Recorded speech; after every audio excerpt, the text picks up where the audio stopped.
Imagine, if you will, the year is 2008. Bush is gonna get a shoe thrown at him. Steve Jobs released Brick 2. And you're just coming home from middle school on a beautiful spring afternoon. It was a long day, and after eating some Cheez-Its and, exploring your body.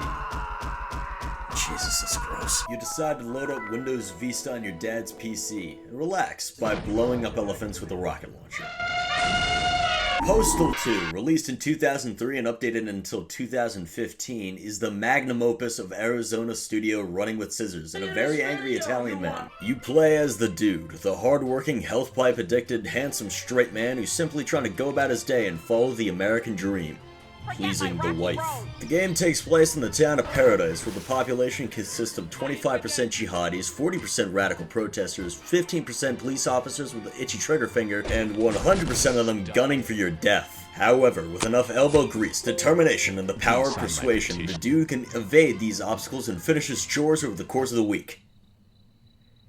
Okay, I'm not gonna piss around the police officer anymore. Postal 2 is probably one of the most controversial games ever made. It's incredibly violent, offensive to pretty much every group you could think of. It's been targeted as the cause of multiple tragedies. Been linked to an arson. Governments hate it, and people have had the gall to call it just okay. And to be quite frank, I think this game unfairly gets a bad rap. Is it edgier than a razor blade that's writing a manifesto? Yes, 100%. That's the fun of it. You see, the humor is actually extremely subtle, and without a solid grasp of theoretical physics. And hey, I mean, it could be worse, it could be hatred. By the end of this video, I hope to prove to you that this game is actually the greatest immersive sim ever made, and not just some shareware the Columbine kids played in their free time. I will be playing on average with Apocalypse Weekend, as Civvie intended, the Book of Sewers, Chapter 8, Verse 12. Postal 2 consists of the most riveting of activities, busy work.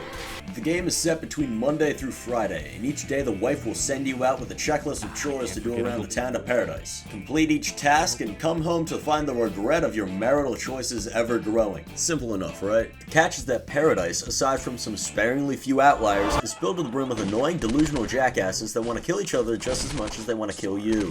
Welcome to Paradise, Arizona, where the water is worse than Flint and makes you more violent than being in Detroit. The dude just also happens to have the worst luck possible too. Want to cash in a check? Ah, I see you waited in line for 5 minutes. Here's a bank robbery for your troubles. Need to return a book? Just make sure you escape the burning library while fighting off the tree huggers anyway. Oh, you wanted to check up on Dad? Congrats, you're Marcellus Wallace from Pulp Fiction now. Bruce Willis can't save your ass with a Kill Bill sword this time. Do it yourself, pussy. Want to say happy birthday to your uncle? Party like it's 1993.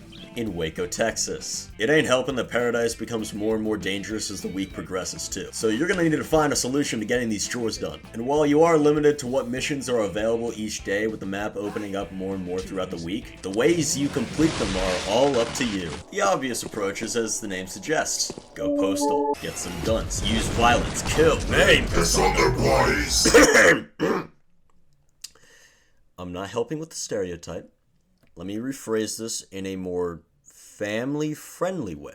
The Second Amendment. It's a highly contentious topic in American politics, to be sure, but when it comes to the town of Paradise, the right to protect oneself turns from a privilege into a necessity. Through the use of overwhelming firepower, you too can actively prevent and solve practical problems that affect your life on a day-to-day basis. You can shoot them with the stock standard, or you can increase the firepower. Burn them to a crisp in 4 different flavors. Use a napalm launcher for all I care. Partake in the vast array of melee options. My favorite's the baseball bat, with the scythe being a close second. Oh yeah, sides. How about some improvised weapons? You can't run with scissors, but they'll definitely be running from you. Throw some grenades. Get a collateral, or grab a cat and use them as a silencer if you want to be sneaky. On the flip side, get some treats or donuts to get an army of dogs. Ball sack grenades, cowheads, kick them to death, WMDs, who cares? Paradise is your playground, and nothing is off the menu. I mean, there's some limits like the police, whose arrest meter goes up the more carnage you create. They'll aggro you and try to arrest you a la GTA. But here's a pro gamer strat the libs don't want to tell you. When arrested, throw a match out of the cell to escape. Head down to the locker room and pick up a police uniform. Now go to the armory and pick up every weapon early. Congrats, you can do anything you want now with no fear of the police. But,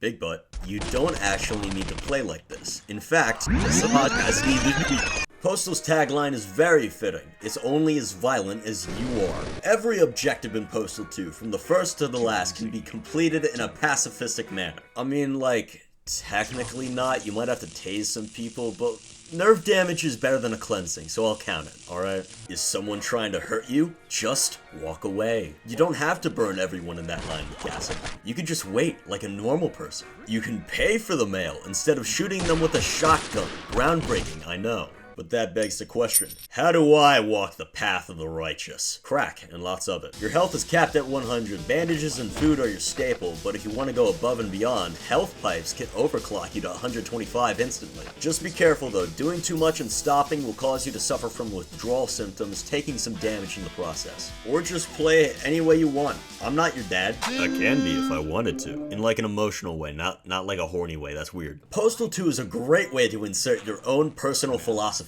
For example, my personal playstyle is the American Patriot!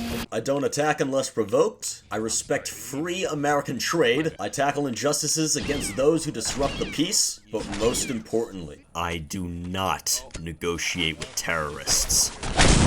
Some missions might limit your ability to play exactly how you want. I think the best example of this would be the petition quest. No matter what you do, you're gonna need to get those 8 signatures. Whacking them with a shovel won't help too much. Missions, right, I forgot. Missions, they exist. Each day you'll be given a series of quests where you must travel around the town of Paradise to complete them. You can choose which one you want to do first depending on location or feasibility. Between missions you can walk around Paradise buying equipment, stealing cats, doing platform challenges or items, or finding secret areas. Or you know, just listen to the map song on repeat. At first you'll get a simple objective like getting a new toy or confess your sins at the church. But like I said before, Postal 2 has regular show pacing. Now I'm not going to spoil all of the missions because that's going to waste your time and my time. But I will say that my favorite is getting an autograph from Gary Coleman. In the end, with tears in my eyes, I had to end Gary after we valiantly fought off the SWAT team. He had betrayed me for his own safety. Rest in peace, Gary. You were always the best former child actor in the series. If you can't tell already, this game is pretty fucking stupid. No, scratch that. It's a brilliant social commentary on something. I don't know what it is, but it's definitely getting me into action. Adverts, dick jokes, and the Indian convenience store owner is housing terrorists. You should absolutely not take this game seriously, and if you are, Running with Scissors already made fun of you. And what insane piece of media would be complete without its fantastic protagonist, the wannabe Jeff Bridges himself? Straight off the bat, I'll say this. The Postal dude is an asshole. Did someone slaughter a goat in here? No, seriously, I want to know. You give me that last crotchy dog you've got hidden up your ass. Hey, Chico, I need an alternator for an 87 to fuck you. Now the flowers will grow. The gene pool is stagnant, and I am the Minister of Glory. Hey, I'm just exercising my Second Amendment rights here. Are you gonna sign this, or will it be your surviving family members? Guns don't kill people. I do. And I love it. He's like if Defense from Falling Down had the personality of Eric Cartman. He literally kicks his dog the first time you see him. He's cartoonishly a dickhead. And while he's not my favorite voice actor for the dude, Rick Hunter is iconic and definitely fits the unhinged, shit-eating grin dude from this game. He becomes so edgy and smug that it becomes parody to the point that he's likable again. It's amazing. It becomes even better when you realize that Paradise is filled with people so unbearable, so insanely stupid, so unlikable, where they all live in a town where a street fight or a car explodes every 5 minutes, that it accidentally makes the unredeemable, psychotic, quiet kid OC the straight man in the story. Impeccable writing.